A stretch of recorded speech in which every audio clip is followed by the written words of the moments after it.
Hi hello friends, welcome to சாமுவாரி designer. இன்றைக்கி என்ன நியூ ஸ்டிச்சுன்னு பார்க்கலாமா? வாங்க வீடியோக்குள்ளே போகலாம்.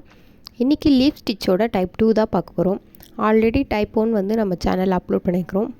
வீடியோ ஸ்கிப் பண்ணாமல் பாருங்கள். அப்போ தான் நான் எப்படி என்னெல்லாம் ட்ரிக் யூஸ் பண்ணுறேன், எப்படிலாம் போகிறேன்றது உங்களுக்கு தெரியும்.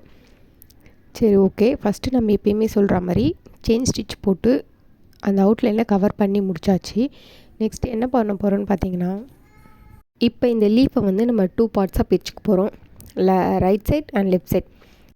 இப்போ நான் ஃபஸ்ட்டு ரைட் சைட் தான் வந்து ஃபில் பண்ண போகிறேன். அதுக்கு முதல்ல என்ன பண்ணணும்னா, இப்போ நான் வந்து அவுட்லைன் கொடுத்துருக்கேன். அந்த அவுட்லைனுக்கு உள்ளேருந்து ஒரு ஸ்டிச் எடுத்து வெளியே போய் ஒரு குட்டி லாக் போட்டு, எந்த அளவுக்கு ஃபஸ்ட்டு ஒரு செயின் தேவையோ நீங்கள் அந்த அளவுக்கு போட்டுவிட்டு, கீழே ஒரு குட்டி லாக் போட்டு, மேலே ரைட் சைடில் நீங்கள் ஸ்லாண்டிங் லைன் மாதிரி சைடாக தான் எடுத்துகிட்டு போகணும். பாருங்கள், ஒரு வெளியே உள்ளே ஒரு குட்டி லாக் போடுறேன், அந்த அவுட்லைனுக்கு வெளியே ஒரு குட்டி லாக் போடுறேன், கீழே எடுத்துகிட்டு வந்து அந்த லைன்லேயே நான் ஒரு செயின் ஸ்டிச் போட்டு கீழே ஒரு குட்டி லாக் போடுறேன். மறுபடியும் நான் மேலே கொண்டு போயிட்டு அந்த அவுட்லைனுக்கு உள்ளே ஒரு குட்டி லாக், அவுட்லைனுக்கு வெளியே ஒரு குட்டி லாக் போடுறேன். ஓகேவா? இப்போ நாங்கள் பாருங்கள், இந்த ஸ்டிச்சஸ்க்கு மேலே போடலை, அவுட்லைனுக்கு வெளியே தான் நான் வந்து லாக் போடுறேன். நீங்கள் அதுக்கு அந்த ஆல்ரெடி போட்டிருக்கீங்க பார்த்தீங்க அவுட்லைன் செயின் ஸ்டிச்சு, அது மேலே வந்து நீங்கள் செயின் ஸ்டிச் போடக்கூடாது, வெளியே தான் போடணும். ஸோ இந்த மாதிரி நடுவில் வந்து ஒரு சென்டர் லைன் நீங்கள் மார்க் பண்ணிட்டீங்கன்னா, அந்த லைன்லேயே தான் நீங்கள் வந்து அடுத்தடுத்த வந்து அந்த செயின் ஸ்டிச்லாம் போட்டுகிட்டே வரணும். அந்த லாக்கும் அதிலே தான் போடணும். அப்போ தான் வந்து கரெக்டாக ஒரு ப்ராப்பர் ஃபினிஷிங் கிடைக்கும்.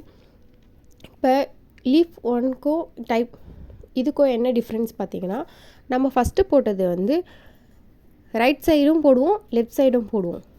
ஈவனாக வந்து 2 சைடும் நம்ம வந்து லீஃப் ஸ்டிச் போட்டுகிட்டே வருவோம், செயின் ஸ்டிச் போட்டுகிட்டே வருவோம். பட் இதில் வந்து ஒரு பக்கம் ஃபில் பண்ணிவிட்டு, ரைட் சைடு ஃபுல்லாக ஃபில் பண்ணிட்டு நெக்ஸ்ட்டு லெஃப்ட் சைடு ஃபில் பண்ணுவோம். அதுதான் டைப் 1க்கும் டைப் 2க்கும் உள்ள டிஃப்ரென்ஸு.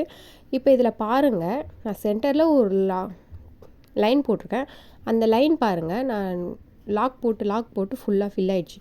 ஸோ நீங்கள் அடுத்து என்ன பண்ணணும், மீதி இருக்க ஸ்பேஸ் எப்படி ஃபில் பண்ணணும்னு பார்த்தீங்கன்னா, நீங்கள் போட வேண்டிய லாக் என்னென்னு பண்ணணும்னா, நீங்கள் பாதியிலே போட ஸ்டார்ட் பண்ணணும்.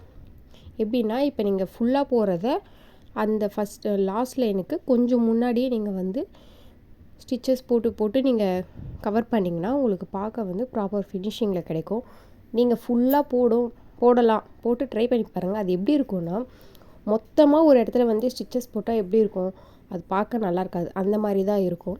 ஸோ இந்த மாதிரி நீங்கள் ஃபினிஷ் பண்ணி பாருங்கள், கரெக்டாக இருக்கும். செகண்ட், இப்போ நான் பாருங்கள் ரைட் சைடு முடிச்சாச்சு. இப்போ லெஃப்ட் சைடில் நான் எடுத்துகிட்டு போகிறேன். லெஃப்ட் சைடும் சேம் அதே மெத்தட் தான்.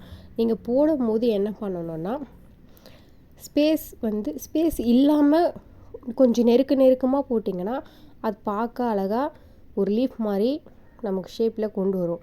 நீங்கள் ஸ்பேஸ் விட்டு போட்டிங்கன்னா அது வந்து நல்லா இருக்காது. ஸோ நீங்கள் போகிற எல்லா ஸ்டிச்சுமே வந்து நெருக்கமாக போடணும். இப்போ பாருங்கள், நான் ரைட் சைடு முடிச்சு லெஃப்ட் சைடு வந்து ஸ்டார்ட் பண்ணியாச்சு. சேம் மெத்தட் அதே மாதிரி தான். வெளியே ஒரு குட்டி லாக் போட்டு, உள்ளே ஒரு குட்டி லாக் போட்டு, வெளியே ஒரு குட்டி லாக் போட்டு அந்த செயினை கொண்டு வந்து அந்த லைன்லேயே தான் நான் போகிறேன் பாருங்கள். அதுக்கு வெளியெல்லாம் போடல, அந்த லைன்லேயே நான் செயின் போட்டு குட்டி லாக் போட்டு மறுபடியும் மேலே எடுத்துகிட்டு போகிறேன். ஸோ நீங்கள் இதே மாதிரி தான் நீங்கள் எல்லாமே போடணும். எப்பயும் சொல்கிற மாதிரி நீடலையும் த்ரெட்டையும் ரொம்ப ஸ்மூத்தாக ஹேண்டில் பண்ணுங்கள். நீங்கள் நீடலை ரொம்ப புஷ் பண்ணி உள்ளே கொடுத்து நீங்கள் இழுத்திங்கனாலும் அங்கே வந்து அந்த ஹோல்ஸ் வந்து பெருசாக வாய்ப்பு இருக்குது. ஸோ என்னென்னா லூஸ் ஆகிடும், த்ரெட்டு வந்து லூஸ் ஆகும், டைட்டாக இருக்காது. நீங்கள் அந்த நீடலில் இருக்க லாக் வரைக்கும் நீங்கள் உள்ளே கொண்டு போனாலே போதும். அதே மாதிரி த்ரெட்டை வந்து நீங்கள் ஆல்ரெடி ஏதாச்சும் அட்டை இல்லை ஆல்ரெடி ஏதாச்சும் நூல் காலியாக இருக்க அந்த அட்டை இருந்துச்சுன்னா நீங்கள் அதில் வந்து இது டபுள் ஸ்டாண்ட் யூஸ் பண்ணுறதால இன்னொரு நூலுக்கு வந்து நீங்கள் அதில் வந்து சுற்றி வச்சுட்டு யூஸ் பண்ணிங்கன்னா உங்களுக்கு வந்து கொஞ்சம் பெட்டராக இருக்கும். ஏன்னா நடுவில் நூல் கட்டாச்சுனாலும் நீங்கள் ரெண்டாவது அந்த த்ரெட்டை வந்து நீங்கள் முடிச்சு போட்டு யூஸ் பண்ணும் போதும் கொஞ்சம் ப்ராப்பராக வரலாம். நீங்கள் பண்ணும் போது நீங்கள் இப்படி பண்ணிங்கன்னா உங்களுக்கே ஒரு ஃபினிஷிங் வந்து கரெக்டாக போகிற மாதிரி பக்காவாக இருக்கும். நெக்ஸ்ட்டு த்ரெட்டும் வந்து கட் ஆகாத அளவுக்கு நீங்கள் பார்த்துக்கோங்க, அதுவும் உங்களுக்கு வந்து கொஞ்சம் பெட்டராக இருக்கும். ஸோ இந்த மாதிரி தான் நீங்கள் போடணும். உங்களுக்கு ஏதாச்சும் டவுட் இருந்துச்சுன்னா எனக்கு கமெண்ட் பண்ணுங்கள், நான் இதை விட தெளிவாக கண்டிப்பாக எக்ஸ்பிளைன் பண்ணுறேன்.